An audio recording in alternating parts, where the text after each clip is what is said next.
the history of jazz music, is there a more iconic image than Harlem 1958? The photo, that later became known as A Great Day in Harlem, captured one of the most remarkable moments in jazz. Conceived and photographed by Art Kane, jazz music's most famous class photo was shot at 17 East 126th Street in New York, New York, on August 12, 1958. There's an urban legend that this was his first professional photo, but he actually shot the cover photo for Errol Garner's Concert by the Sea album 3 years earlier. Harlem 1958 represented over 50 years of music with older legends like Count Basie and Lester Young and Coleman Hawkins, standing alongside then young lions like Horace Silver and Sonny Rollins and Benny Golson. But did you know that there are 5 iconic bass players in this photograph? Let's start at the top with the great Wilbur Ware.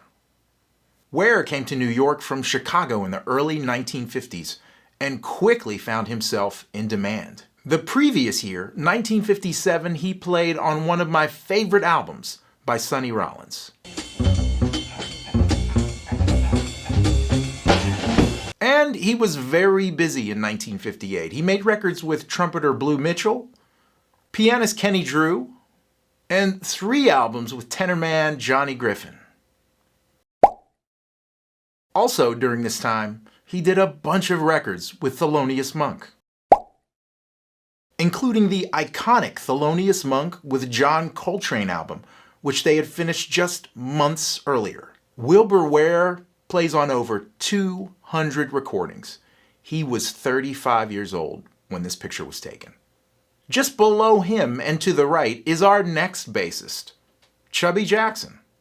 Jackson rose to fame in the 1940s playing in Woody Herman's Herd, one of the most popular big bands of the swing era. His playing, along with his exuberant stage personality, would lead to gigs with Louis Armstrong, Jerry Mulligan, and many others. In 1958, he made records with Charlie Ventura, 3 records with Woody Herman, and 2 solo records. Also that year, believe it or not, he was the host of a very successful children's television show, Chubby's Little Rascals. We are the little rascals and we have a lot of fun. He was 39 years old when this photo was taken.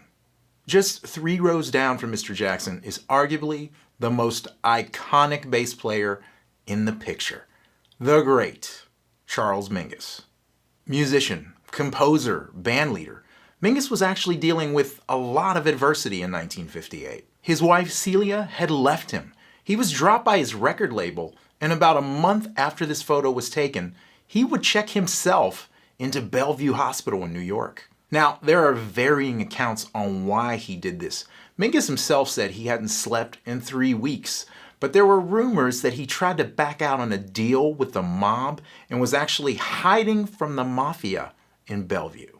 Regardless, 1958 was a pivotal year for him.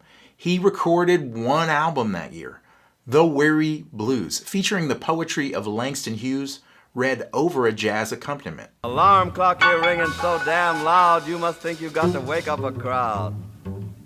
They played every Sunday for a month at the Village Vanguard that spring. He was mere months away from recording the amazing Mingus record, and later that fall he would take over Thelonious Monk's longtime residency at the 5-Spot Cafe. I also found a newspaper clipping that shows that his band played the Great South Bay Festival on Long Island about a week before this photo was taken. Things were looking up for Charles Mingus. He was 36 years old here. Directly beneath Mingus and 2 rows down is one of the most important bass players in jazz history, the great Oscar Pettiford. The father of bebop bass playing and one of the great soloists on the instrument, Pettiford was a virtuoso player, a popular band leader, and a deft composer. He played with everyone from Duke Ellington to Dizzy Gillespie. 1958 was a great year for him, having made records with Milt Jackson and Ray Charles, Ernie Henry, and Gigi Grice. He also recorded one of the greatest jazz albums of all time, 6 months earlier with Sonny Rollins.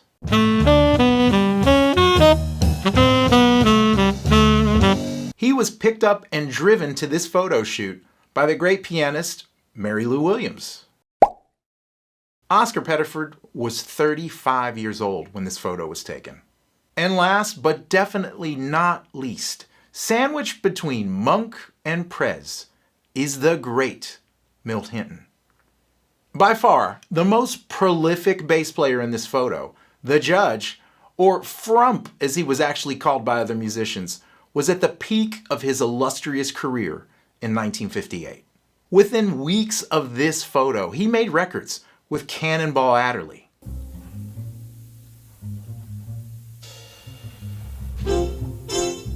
Miles Davis and Michel Legrand, Steve Allen, Bud Freeman, Jimmy Rushing, Hank Jones, and many, many others. The film footage from this photo shoot comes from Milt's Super 8 camera and was shot by his wife, Mona.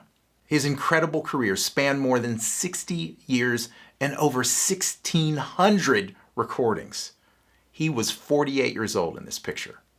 4 months later, this iconic photo was published in this issue, the January 1959 issue of Esquire magazine. It was a perfect image of a music, a community, a culture, an era that it's been replicated many times over. There's been a great day in hip-hop and a great day in klezmer, and I myself might have even taken part in a great day in Pittsburgh photo back in 1997.